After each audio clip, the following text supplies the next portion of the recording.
어제 몇 시간이나 주무셨나요? 5시간, 6시간, 아니면 4시간밖에 못 주무셨나요? 많은 분들이 수면 시간을 아껴서 일하고 공부하고 취미 생활을 하는 것이 효율적이라고 생각하십니다. 젊었을 때는 밤을 새워도 다음날 멀쩡했던 기억 때문에 지금도 잠을 줄여도 괜찮을 거라고 생각하시는 분들도 계십니다. 하지만 오늘 제가 들려드릴 이야기를 들으시면 생각이 완전히 바뀌실 겁니다. 수면 부족이 단순히 피곤한 정도가 아니라 우리 몸과 뇌에 치명적인 손상을 입히고 있다는 충격적인 사실 때문입니다.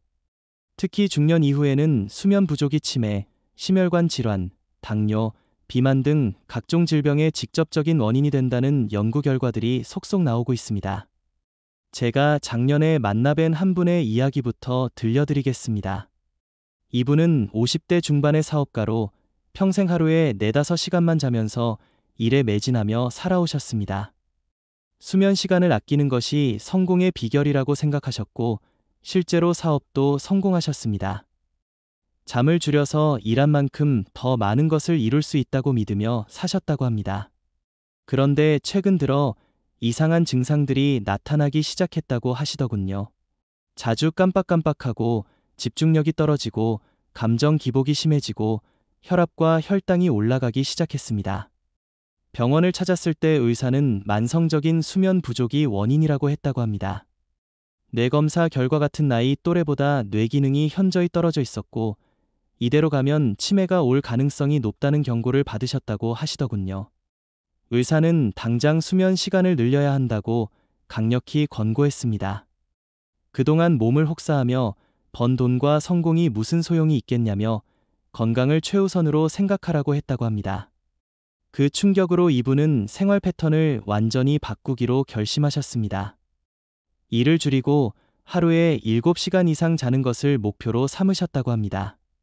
처음에는 익숙하지 않아서 힘들었지만 점차 적응이 되었고 몇 달 후부터 놀라운 변화를 경험하기 시작하셨다고 합니다. 무엇보다 머리가 맑아지고 집중력이 좋아졌으며 감정도 안정되고 건강 수치들도 점차 정상으로 돌아왔다고 하십니다. 지금은 충분한 수면이 오히려 업무 효율을 높여준다는 것을 몸소 체험하고 계신다고 하시더군요. 우리 몸은 자는 동안 무슨 일을 할까요? 많은 분들이 수면을 단순한 휴식 시간 정도로 생각하시는데 실제로는 수면 중에 우리 몸에서 엄청나게 중요한 일들이 일어나고 있습니다. 우선 뇌는 자는 동안 낮 동안 쌓인 노폐물을 청소합니다.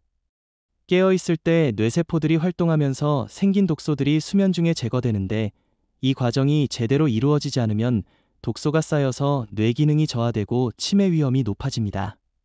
또한 수면 중에 기억이 정리되고 저장됩니다. 낮 동안 경험한 일들과 배운 것들이 수면 중에 장기 기억으로 전환되는 것입니다. 잠을 충분히 자지 않으면 이 과정이 제대로 이루어지지 않아서 기억력이 떨어지게 됩니다. 특히 나이가 들수록 이런 기억 처리 과정이 더욱 중요해지는데 수면 부족은 이를 방해합니다. 면역 시스템도 수면 중에 강화됩니다. 우리 몸은 자는 동안 면역세포를 생성하고 강화하는데 잠을 충분히 자지 않으면 면역력이 떨어져서 감기나 감염에 쉽게 걸리게 됩니다. 또한 암세포와 싸우는 능력도 약해져서 암 발병 위험이 높아진다는 연구 결과도 있습니다. 호르몬 조절도 수면 중에 이루어집니다. 성장 호르몬은 대부분 깊은 수면 중에 분비되는데 이 호르몬은 어른에게도 매우 중요합니다. 세포 재생과 근육 회복, 지방 분해 등에 관여하기 때문입니다. 잠이 부족하면 성장 호르몬 분비가 감소해서 노화가 빨라지고 체중이 늘어나게 됩니다. 또 다른 분의 사례를 들려드리겠습니다. 이분은 60대 초반의 여성분으로 갱년기 이후 불면증으로 고생하시면서 수면 시간이 크게 줄어들었다고 합니다. 하루에 서너 시간밖에 못 주무시는 날들이 계속되었고 낮에는 피곤하고 무기력하고 짜증이 많이 나셨다고 합니다. 무엇보다 살이 계속 찌는 것이 가장 큰 고민이었다고 하시더군요. 식사량은 예전과 같은데 체중은 계속 늘어나고 특히 뱃살이 심하게 나왔다고 합니다. 병원에서 검사를 받았더니 대사증후군 진단을 받으셨고 의사는 수면 부족이 주요 원인이라고 했다고 합니다. 잠이 부족하면 식욕을 조절하는 호르몬들이 균형을 잃어서 배고픔을 더 많이 느끼게 되고 특히 단 음식과 기름진 음식을 찾게 된다는 것입니다. 또한 대사율도 떨어져서 같은 양을 먹어도 살이 더 찌게 된다고 하더라는 것입니다. 의사의 권유로 수면 치료를 받기 시작하셨고 수면 시간을 늘리기 위해 노력하셨다고 합니다. 수면 환경을 개선하고 규칙적인 생활 리듬을 만들고 낮에 가벼운 운동도 시작하셨습니다. 몇 달 후부터 수면의 질이 좋아지기 시작했고 체중도 서서히 줄어들기 시작했다고 하십니다. 무엇보다 전반적인 건강 상태가 좋아지고 삶의 질이 크게 향상되었다고 하시더군요. 심혈관 건강에도 수면은 매우 중요합니다. 잠을 자는 동안 혈압이 낮아지면서 심장과 혈관이 휴식을 취하게 됩니다. 만성적으로 수면이 부족하면 혈압이 지속적으로 높은 상태를 유지하게 되어 고혈압이 생기고 이는 심장병과 뇌졸중의 위험을 크게 높입니다. 실제로 하루에 6시간 미만으로 자는 사람들은 7시간 이상 자는 사람들에 비해 심혈관 질환 위험이 훨씬 높다는 연구 결과들이 많습니다. 당뇨병 위험도 수면과 밀접한 관련이 있습니다. 수면 부족은 인슐린 저항성을 높여서 혈당 조절을 어렵게 만듭니다. 또한 스트레스 호르몬인 코르티솔 수치를 높여서 혈당을 올리는 작용을 하게 됩니다. 특히 중년 이후에는 이런 영향이 더욱 크기 때문에 충분한 수면이 당뇨 예방에 필수적입니다. 정신 건강에도 수면은 결정적입니다. 만성적인 수면 부족은 우울증과 불안장애의 주요 원인이 됩니다. 잠이 부족하면 감정을 조절하는 뇌 부위의 기능이 떨어져서 작은 일에도 쉽게 화가 나고 스트레스에 취약해지며 부정적인 생각이 많아집니다. 또한 판단력과 의사결정 능력도 저하되어 실수가 잦아지고 이는 다시 스트레스를 증가시키는 악순환이 됩니다.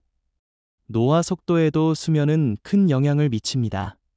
수면 중에 세포 재생과 손상된 DNA 복구가 일어나는데 잠이 부족하면 이런 과정들이 제대로 이루어지지 않아서 노화가 빨라집니다. 피부도 푸석해지고 주름이 빨리 생기며 전반적으로 늙어 보이게 됩니다. 충분한 수면은 최고의 안티에이징 방법이라고 할 수 있습니다. 그렇다면 어떻게 해야 7시간 이상 충분히 잘 수 있을까요? 우선 수면을 우선순위로 두는 마음가짐이 필요합니다.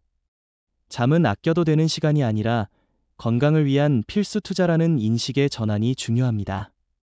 일이나 여가 활동도 중요하지만 충분한 수면만큼 중요한 것은 없습니다. 규칙적인 수면 패턴을 만드는 것이 가장 기본입니다. 매일 같은 시간에 자고 같은 시간에 일어나는 습관을 들이면 우리 몸의 생체 리듬이 안정되어 자연스럽게 잠이 오고 깨어나게 됩니다.